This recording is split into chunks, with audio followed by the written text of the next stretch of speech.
Hello, this is Isaiah Kacyvenski, founder and managing partner at Will Ventures and former 8-year NFL veteran, and you're on the game plan. Isaiah Kacyvenski, thank you so much for joining us on the game plan today.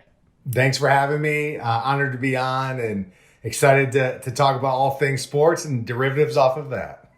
Yeah, definitely. So let's start a little bit with your journey into your post-playing career. So you played 8 years in the NFL, and you've done a bunch of things since then before starting Will Ventures. Was the plan always when you were leaving the NFL to go into the venture capital world, or when did you start thinking about what exactly you wanted to do after the NFL? Oh, wow. That's like a multi-tier question. It's a really, really good question. I think, a lot of this starts, how I grew up and, not to kind of spend tons of time around it, but, grew up in poverty, was homeless for parts of my childhood and kind of really used sports and academics as my way out. And, for me, they were always kind of hand in hand. There's some big moments of my childhood that really defined that for me. And, my only, kind of reason I'm bringing that up is that put me on a journey to then, end up going to Harvard and then kind of out and then, being drafted by the Seahawks and then having, handed a signing bonus, when I was first drafted and, got that. I remember putting it in my hand and realizing that I had zero understanding of what to do. On the finance side, I was always kind of, I was a pre-med undergrad. I was my backup plan if I didn't play football was to be a doctor. And I think that understanding at that moment, being handed a $275,000 check. My dad was a janitor, made $8,000 a year as my senior in high school. So like for me, if you ever read that book, Rich Dad, Poor Dad, it was like that moment as I was handed the check, I opened it up and I was like, oh my God, I know nothing. So I really, instead of me kind of handing it off to someone else, just keep me updated what you do. It was more an understanding of like, all right, I'm going to put this for the first time in my life. I have free time. I'm going to learn everything from the ground up, public markets, private markets. And that process, I did that for 3 years. It was just, peppered everybody I could, read everything I could, just learned, try to soak in as much as I possibly could. And I did that for 3 years. Then, for me, I got to a point where I wanted to angel invest. I wanted to invest in private companies. And that's what I started doing. My third year in, did that. And, I'll kind of fast forward because I know we'll go back and touch on a lot of these things. I started to embed myself in the off seasons in the companies I would invest in. And it was a great lightweight way for me to learn, to be a fly on the wall and learn from the entrepreneurs how to take a concept, bring it to commercialization. I was doing that over 17 years ago, right? And it was like I was a lone wolf, not like a star player. I was like this fringe guy in the off season trying to, just kind of be a fly on the wall at, shadow, entrepreneurs I would back, right? It was my like entry point in.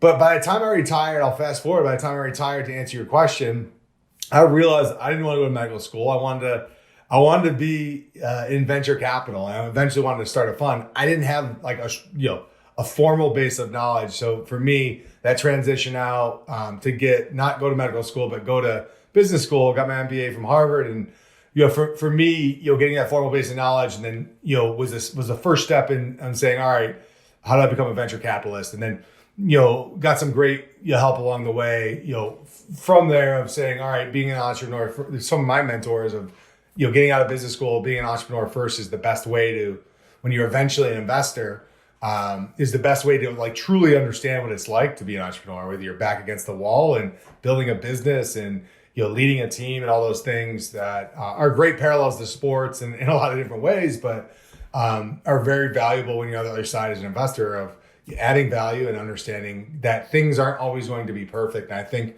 that's really resonated even as we built Will Ventures and, during that first kind of entrepreneurial endeavor, was able to meet, Brian Riley, my co-founder at Will Ventures. We've been working together over 10 years since, and just an amazing experience. We've built companies and really crafted this idea of kind of Will Ventures. So really long-winded way of answering your question of, I didn't go into the NFL knowing anything and left with a pretty particular point of view of like, I love working with entrepreneurs and I want to do that. And it was really that kind of feeding that curiosity when I was in the NFL that drove me to that. And it was, all those kind of pieces in the background were kind of big lead up moments for that. So sorry to be so long to answer that question, but hopefully it gives you good context. Well, let's unpack that a little bit. And thank you for sharing all of that with us. I had no idea about your childhood and upbringing and that experience, which is just, adds even more to how amazing your success both on and off the field has been. So just congratulations on that.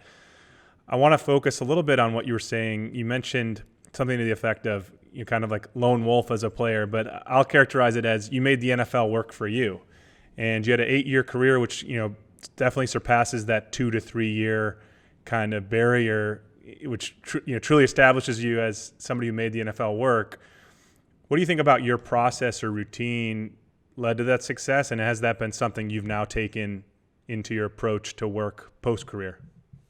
Well, first off, thank you for the kind words. It's one of those things you gotta look back and you can't, you realize every single step of the way that it's a business, and especially being in elite sports.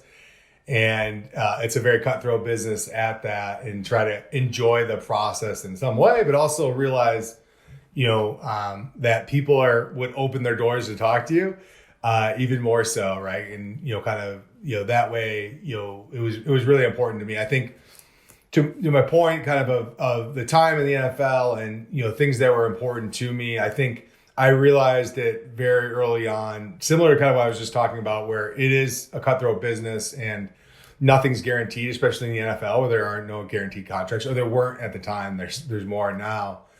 And I think one of the things that was really, really important to me, not being like a superstar athlete, knowing, not that, I guess, I don't know if I ever kind of allowed myself to believe I wouldn't be a superstar, because I think all athletes, you want to have that confidence there, but knowing there was challenges on like how my athletic, kind of development might be kind of stunted at some point, right? And like I might kind of reach that. I think for me, always coming back and never letting anyone take that, what felt like that 9-year-old kid inside me of never wanting to let everyone take that away from me. That 9-year-old kid that wanted to play in the NFL, that dreamed to play in the NFL, and how grateful I was every single day to go to practices, to go to meetings, to go to lifts, go to every single aspect of it, hop on a plane, a private flight, like all those things were like, it was always crazy to me. Like, how cool is this? Like looking around at everybody, like playing alongside like Jerry Rice, and like, it was just like nuts. Guys I like idolized growing up as, either playing against or playing with. I always thought that was cool. So I think, not ever letting, and I think people that kind of let go of that, being really, really grateful around that, you can kind of start to warp, and it is a really brutal business, right? So you can start to warp how you think about your day to day and how you prepare, and enjoying that journey. And I never let that, kind of affect me. And I think that was one of the biggest pieces.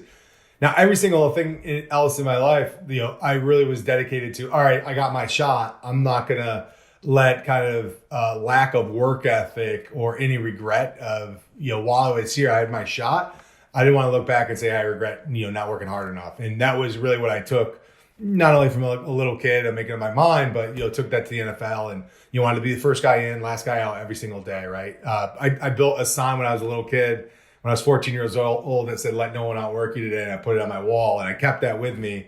I still have it. My son actually has it in his room now. He's 17 years old. And, I think that, kind of enjoying that journey, but also kind of take that mentality was really, really important, and really allowed me to stick around for 8 years as well. And it could be really, that journey to elite sports, but like anywhere else in life, if you want to achieve, right, that journey, you guys can attest to this. It could be lonely, it could be frustrating, it could be just, kind of, unbelievably time intensive, et cetera. So you have to be able to kind of enjoy that journey along the way for that, if you want to go achieve. So I try to do that, enjoy that journey along the way. So I know that was a lot to answer that question, but hopefully, those aspects I think were really important. And I think just keeping a really, really positive point of view that, the best was always, just ahead. It was always something that my mom instilled in me when I was a young kid, but I kind of never let that go either. Yeah, I mean, two things that you touched on there that I really love. One is that idea of let no one outwork you today. And because at the end of the day, it just comes back to what you can control, right? You can't control the competition, whatever that is, right? Whether you're competing for a deal, you can't control what somebody else is going to do, but you can control what you can control. And I love that sentiment. The other piece that you touched on, which I think Tim and I reflect on a lot when we're off mic, is, yeah, being an early stage investor is a lonely journey. You are going to sit there and see maybe the company you thought was going to be this rocket ship takes a little bit longer to get going, and you look wrong for a long time before you look right. And so I think that aspect of it, and coming back to the first point, which is controlling what you can control when you can't control those other things, I think it's such a powerful thing that those two ideas really pair together. No, I agree. It's a great point. And I would actually take it one step further, which is, I think it's right what you said about being an investor and an early stage investor, but I think it's even more so if you're that entrepreneur, right? And that's even lonelier, even tougher, even have more odds stacked against you. Although you're both in the same boat, and I think I always think about that, having sat in those shoes and like understanding that where that is a very, very tough road as well. So. Being able to, there's this strict parallel kind of what you talked about, Jay, because it's a great point of, not looking back, having any regret around that. And not everything's always going to work out, but if you control for variables, and one of the biggest controls I've always understood and, again, believed in from, my time as a little kid is looking back and not having regrets. And the way to do that is do everything you possibly can to ensure success. And by the way, that doesn't always mean you're going to ensure success. You put yourself in the best position to be able to do that. And I think that's one of the things I've learned over the years too is, just working hard is not enough. And, if I go talk to like groups of, high school kids, anywhere else kind of across the board, that's the first step in being able to do that. But you have to be okay with the result, win, lose, or draw. But looking back, taking that the kind of regret out of it is important. And that carries over to business. That really carries over to everything, which is kind of your point. I agree. So let's dig in a little bit more on Will Ventures. Early stage fund, as Jay mentioned, and I think your guys' final close on your first one was about $55 million, or at least that was what was reported. And you have a thesis around sports. And so, we could sit here and say, oh, well, it's obvious you played in the NFL. Like, of course, you're going to focus on sports. But let's take it a step further, because I get that question too. I didn't play in the NFL, so I have to explain, why the allure in sports investing. But what do you see in terms of potential in sport that justifies it from a financial standpoint? Yeah, so no, it's a great question. So for us, in what we crafted, and even kind of early on as a player, and then Brian and I crafted as we joined that amazing kind of company MC10 early on, where we had this idea of eventually showing how sports is really for far too long been narrowly defined, and really had this inkling, like for myself, as I looked at even human performance, right, and maximizing as much as I can as a player. It was always around, I had a deep love and passion for human physiology and medicine and everything else. And I always saw this kind of like gray area and intersection between, well, we all want to feel good. And that's what I call as kind of this unified human performance story, which is like elite athletes might be really, really motivated to, really perform at their best and feel their best or recover quicker. But in the end, we all want that, right? And kind of started to draw these parallels, and then you kind of start to see these large adjacencies that sports touch, right? And started really been crafting this for a long time around, all right, how do you define the markets that sports touch? Where it's this narrow definition of sports media entertainment for a long time. That's always been the narrow definition, with kind of a lot of hobbyist investors in this space, you know as well, of saying, actually, sports actually touches massive adjacent markets such as healthcare, fitness, digital media, IoT, esports gaming, daily fantasy sports, and all the derivatives off of that too, just for some examples, right? And really having a strong point of view around that, all the big markets to touch, and super, we always like to say we're sector specific in our approach, but we're generalist in implementation. And the generalist implementation piece is important, which is, are you touching massive markets, right? So for us, it's either you can start in sports and then kind of push into a massive adjacent markets where you can have amazing tech, with applicability in sports and still push into big markets. I guess in the end, we don't really have a really strong preference how you get there. You just got to get there on the large market. So really having kind of the unique lens perspective around that, defining the markets, taking a research backed approach. Is Brian and I kind of went to be on the founding team of Sports Innovation Lab as really that as a stepping stone to then kind of take a really strong point of view to how we're going to attack markets, how we're going to intersect with pain points of some of the largest companies in the world, right? All things that you guys know are really important, which is innovation that matters, technology that's valued, kind of all those aspects. Because far too often as an investor, you can get into the potential trap of investing for innovation's sake or technology for technology's sake, right? Are you solving a real problem in the market, a real pain point in the market? And that's really what we spent a lot of time kind of mapping those interests.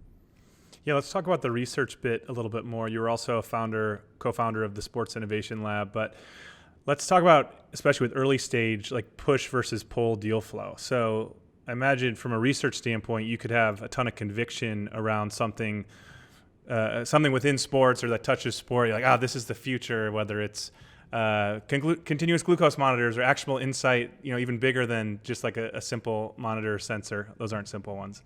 Anyway, I'm talking myself into a hole on that one. I'll just let you answer the question. Expand on the research bit and how it relates to push versus pull deal flow. No, that's a really good question too. I think what we've tried to do and create at Will Ventures, in kind of our approach. By the way, we're distinct in kind of how we define the market, the research-backed approach, and also our backing too, right? So our LPs consist of 2 large university endowments and 9 professional team owners, as well as kind of big players, former entrepreneurs, et cetera. And that's a really high bar, right? And that, early stage venture, we're the only institutionally backed player in the space. Big differentiator there because that bar is so extremely high to get over. And this really brings back the thing you kind of talk about, which is kind of the research-backed approach for that. And I really think we always like to call it, we've earned the right to a point of view in a space that's typically been hobbyist investors, right? So earning the right to a point of view is somewhat more of a painful route that we chose before we started Will Ventures, where we had Will Ventures named and, prior to 2015, right? And, it was really, we had some really great people around us that said, listen, you have to answer this question. Why does the world need another venture capital fund? Like, what's going to be your big thing? What's going to be your differentiator? And taking a research-backed approach, we had seen some precedents over time around that to earn the right to a point of view and understand, where the differentiation sits in the market, craft a thesis-driven approach to a lot of different markets as well to be able to do that. And I think, if you think about that push-pull, I think it's a blend, right? Where in the end, you have to be really good at pattern recognition. And I don't care how you get there, you have to really have to earned a point of view, or if you haven't, you have to get really lucky, right? I don't like the idea of getting really lucky. I want to say, all right, how do I reduce as much risk as possible into an asset class that is inherently risky? How do you reduce as much risk as possible in the market and really start to capitalize and defining the markets, all the other aspects as well. So I think it's really kind of a blend of like a lean forward, invest with conviction because we've seen these gaps in the market. And the other thing that could be frustrating too, from our perspective, I'm sure you guys have seen this before, which is like you see a gap in the market, but really no amazing solution. And from there as an investor, it's that entrepreneur comes back out of you of like, oh man, someone should create a company around this, and again, kind of always scanning for the right opportunity from there. So I think it starts with a point of view and knowing what you're looking for, and then not having to build, competitive landscapes from the ground up and everything else, is, being able to kind of have a point of view around that, which I think makes it really important and really makes it really a blend of push-pull, right? For that. Yeah. Yeah, I mean, look, one of the things that I would say from a point of differentiation versus maybe the last decade of sports-focused investors that we've seen is that you are coming at it as a former player, as somebody who has lived that experience, who has, been an early adopter on a lot of health and fitness technologies that are just now getting accessible to the rest of us, some of the ones that Tim mentioned earlier. And what I really love is that it's actually there's an evolution that we've seen with athletes, especially in the advent of social media, where they're now able to say, hey, not only am I an early adopter, but I'm also an influencer for these products. So when you think about some of the investments that you've done, whether it's skills or it's future, where we're looking at, professional training, one-on-one relationships from an expert, where does that idea of athletes as influencers play into, the broader thesis of your investments? I love this question because it's kind of where I started, and I didn't know better, right? But it's kind of where I started, which is like, I want a place at the table, and I was willing to put, dollars to work, for my first investments to, eventually growing a very large angel, portfolio. But it was kind of investing with conviction, which was, what deals I, kind of really saw as value. And not only just investing, I wanted to be an active partner, right? Of kind of like, not necessarily like a bull in a china shop, but being able to play a role that's, not just money or not just kind of lending a name. Although, it's not like I had a household name anyway. So I was always like scrapping to find, what I did figure out though early on, which is, a lot of times athletes were getting some of the shittiest deals, like deal flow and everything else. And I was like, I didn't understand that. And I think that it switched when you went out and was active and talked to some of the, top investors in the world. You started to understand, what really good deals looked like, and understand kind of what really good entrepreneurs looked like, and kind of really building out on that front. So, that idea of really taking a more active role in a true partnership is something I love to talk about, and kind of really, as I think about kind of empowerment. And it started with, being able to feed this level of curiosity, right? And I really kind of push a lot of players, men, women, everyone, right? Even kind of not elite level, right? Around being able to kind of really push this level of curiosity, learn everything you can, and understand what's going to resonate for you. Understand what is going to be, overused term, but authentic for you as well, around, what you care about, what value you can add across the board. Because one of the things I always like to say, men and women, they're, a lot of them are only defined by what they do on the field, court, ice. And the fact is, I know, Tim knows, there's a lot of different interests outside of what you see, right? And it's really kind of feeding that and letting yourself, kind of putting yourself in the position to learn more. So you can then kind of really start to kind of feed what you like, not like, what type of value you can add, what things are going to align with you as well. And that's just kind of, part of that is change. If you were a superstar, it's changing that model of, hey, here, I'm a big, huge brand, I'm going to pay you a ton of money and just sit over there, versus, hey, let's actually do a true partnership together in equity and alignment for the growth of this company over time. So I really seen this shift over that, and I think it's very much in the empowerment around that, as well as kind of the value add you can bring as a player, and that's different things for different people. Yeah, I mean, look, it's music to our ears on this show where, week after week, Tim and I get to hear folks that are, going from the court to becoming film producers, or, starting their own companies, or obviously starting their own venture funds. So from that aspect, understanding that the athlete is a multifaceted human being, and they have ambitions beyond when they retire at 32 from whatever sport they're playing, I think that is, you're preaching to the choir there. Before we get off this topic, I do want to understand where and maybe when that shift of athletes seeing shitty deals to now when we see them as the face of, unicorn brands. Like, when did that? I don't disagree, happen? By the way. I'm on the same page with this conversation. Yeah. When did that shift really happen? And was it from the athlete? Was it from the business manager? Like, where did that actually occur? I don't know. It's kind of one of these funny things. I was like, I just remember as I was like getting smart on the space and everything else. And I think I can tell you where I think it started, because I've talked to a lot of players around this as well, which is, I think, athletes for a long time were considered like marks for like, dumb money, right? Quote unquote, around that. And I think it was just like, I think it was that kind of perspective, which is like why shitty deals ended up in their lap.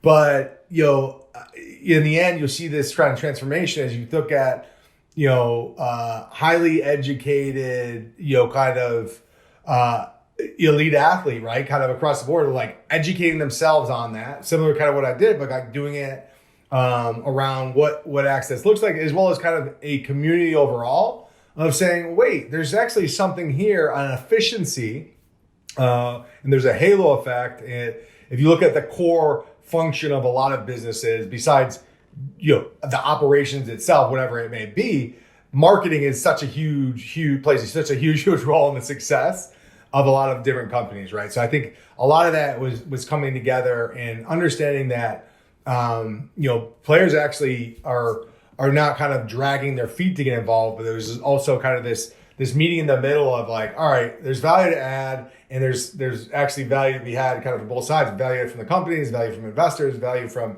the player themselves. And it's not for every single player, right? It's self-selecting around those ones that continue to wake up, and it's becoming larger and larger group, which is fantastic across the board. But it went from that shift of like being a mark, maybe this person like will make a crappy investment, to wow, there's actually a lot of synergy kind of to be had on the other side. So I think it's just a complete shift in timing. Not that shitty deals still don't find their way to athletes, but I think they're more and more less so, and they're easier to kind of spot as well.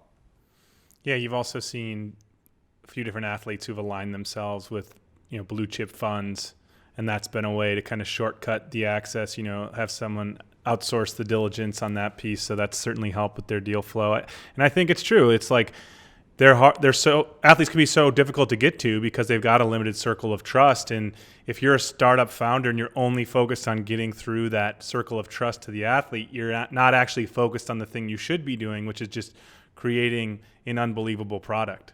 Yeah, no, I completely agree. And there's been a shift. You couldn't have said it any better, which is, that shift of the people around and understanding that there is full alignment. And a lot of that transparency comes out as the education of the athlete and kind of them, wanting to learn more about what's being done around them.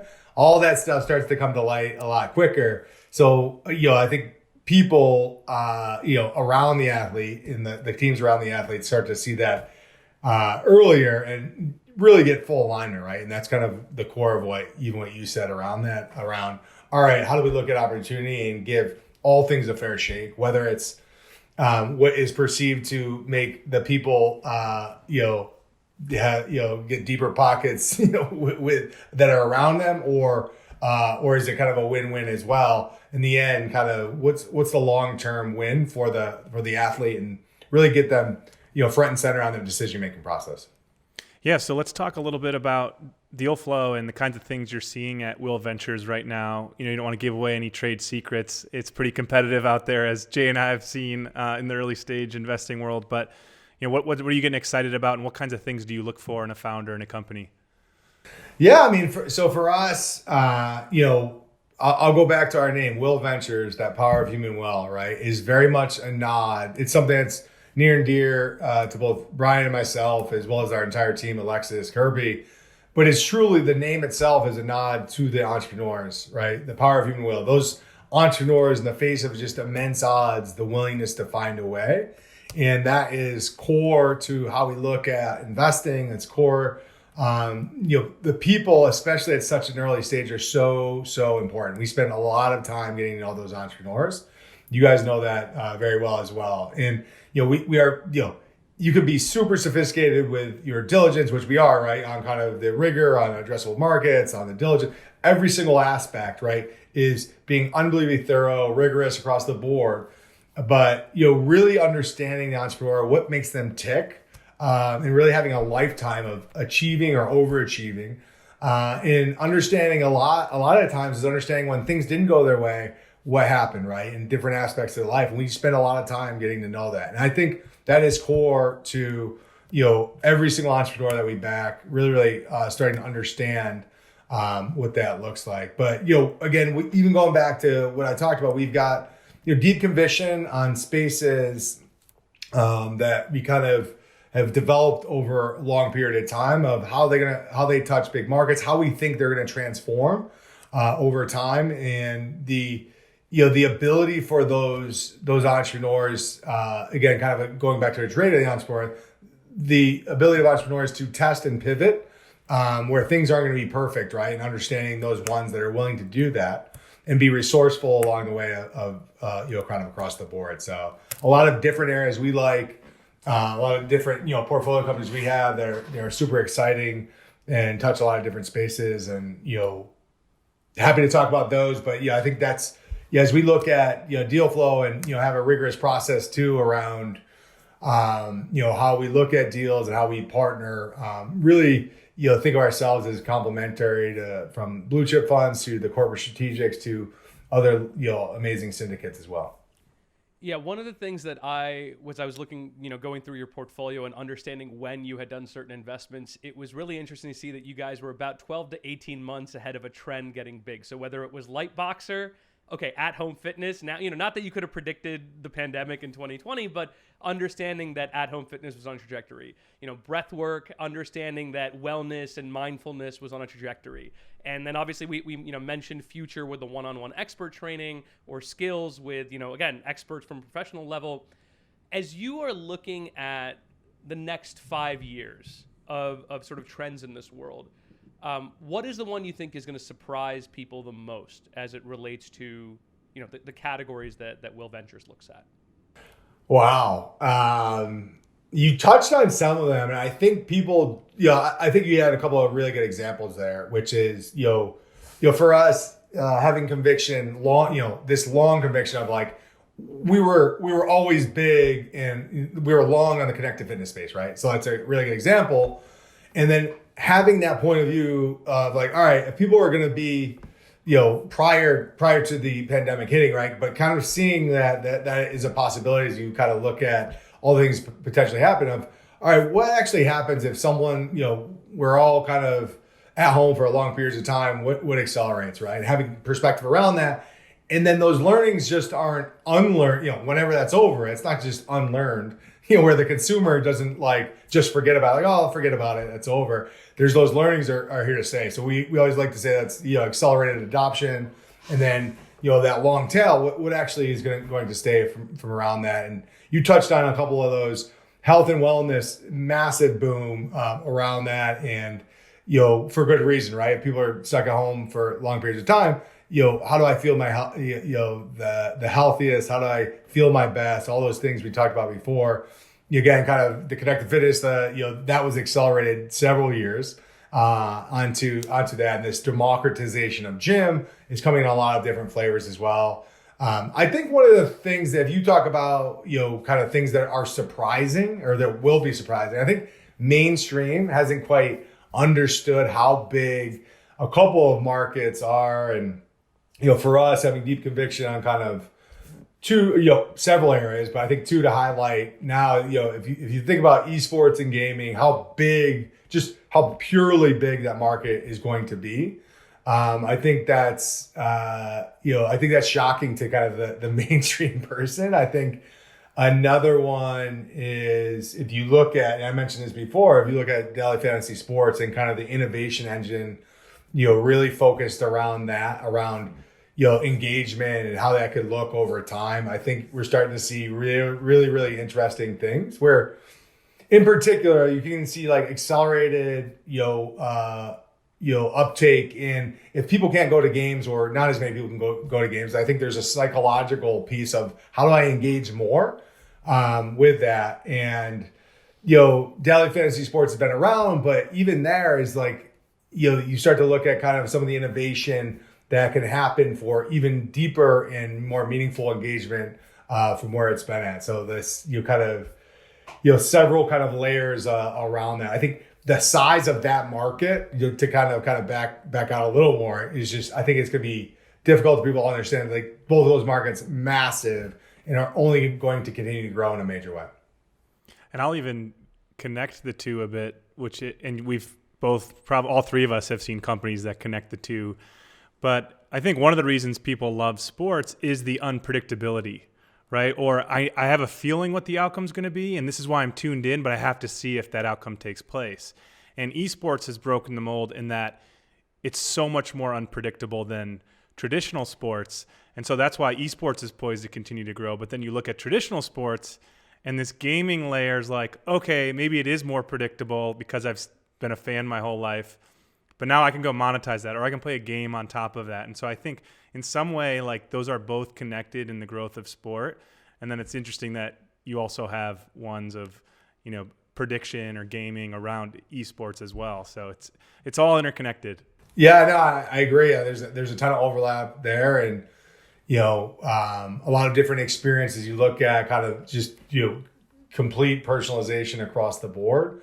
What that can look like as well as like the tip of the iceberg. In the end, if you think about like fantasy sports, even kind of esports gaming as well, but you think about the casual gamer hasn't really been tapped into yet, right? It's kind of a casual market. So lowering those hurdles for that really fun engagement, especially on the DFS side, is super interesting to us. And it's a massive market opportunity. It just is. And, how do you start to engage in that as well? So well said. And I couldn't agree more.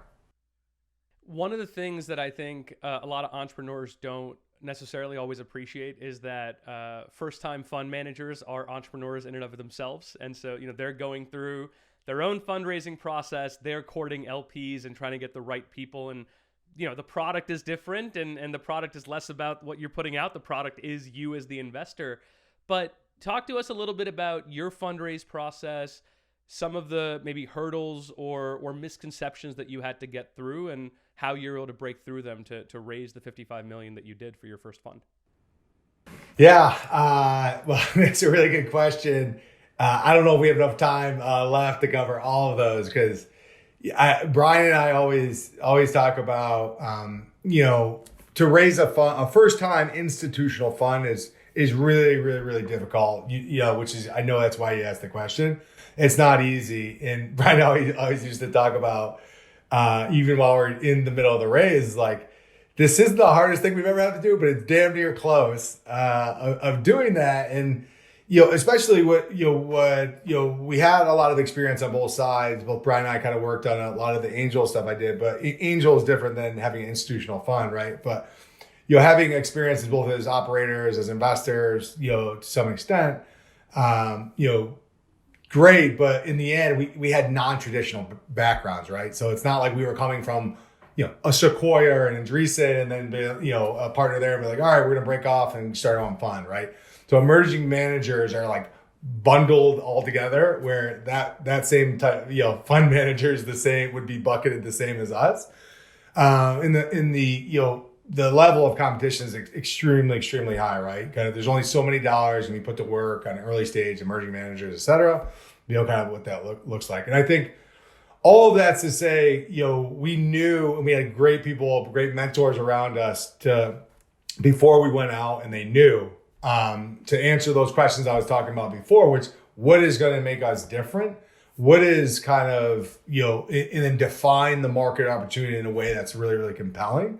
And not me too, right? Not the same as kind of anyone else across the board. So I think those really important pieces of what was going to make us different, and conviction on why, and then the really disciplined approach around things that maybe the average person might think are really mundane around portfolio construction and ownership percentages and entry point, we're a seed stage entry point, right? So, being really disciplined around how we, enter with some flexibility, right? But enter, ownership percentages around that. So it's actually when as we are really in the end, as an institutional fund, how do you drive top tier returns, right?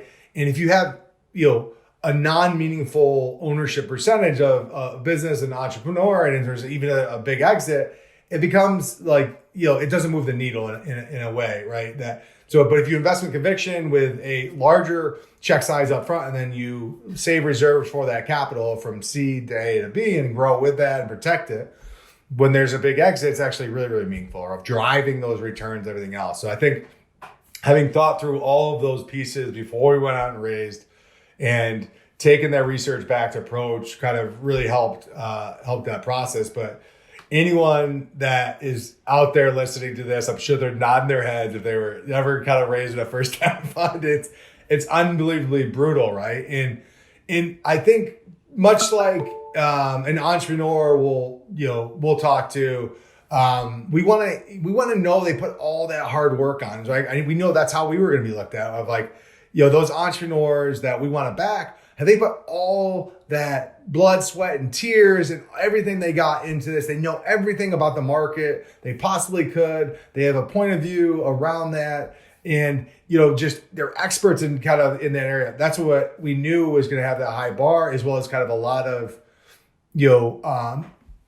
perspective around all the other aspects of running a fund for the first time, and how that's done kind of from the day-to-day, from legal to accounting to everything else, right? Back office, everything, making sure all those questions were answered up front. So then when you go out, you're not hemming and hawing and trying to answer questions, half-heartedly with, LPs that are looking to invest in you on questions that are, very basic and straightforward, making sure all that work was done up front to then have a real conversation around what's the opportunity here. Yeah, and quite frankly, there's not going to be a lot of empathy out there for people raising first-time funds, and that's fine. We don't need it, but we don't deserve it. But at the same time, there's some parallels to like an athlete's journey, putting in the hard work. Oh, and then they become a superstar, maybe even in college, and what a great life they live. But if they're really going to succeed at the next level, like they've got to hunker down even more. Now, the big difference is the guaranteed money. Especially nowadays when you make it to the league. So it's not as maybe performance-based as our profession ends up being, to have a long career. But so Isaiah, thanks so much for all your time. We're going to wrap with just one last question, which we ask all our guests is, now that you've had a successful professional career as an athlete and you've really dug in and have a future to look forward to and dig in on here on the investment side, what's a piece of advice you would give your younger self if you could do that? Ooh. I always look back, and I wouldn't say I have like a ton of regret.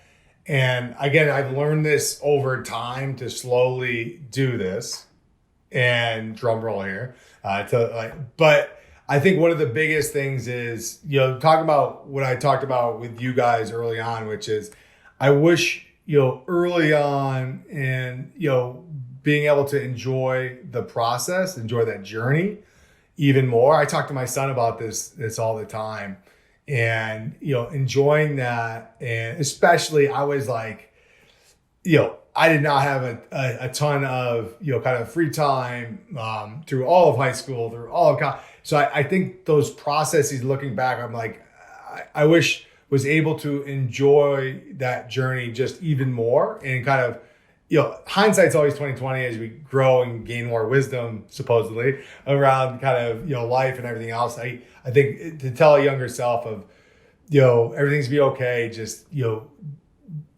being able to enjoy every single step of the way was going to be important around that. So I don't know. I think that's probably the biggest thing I would, but it's a really good question. I was not prepared for it.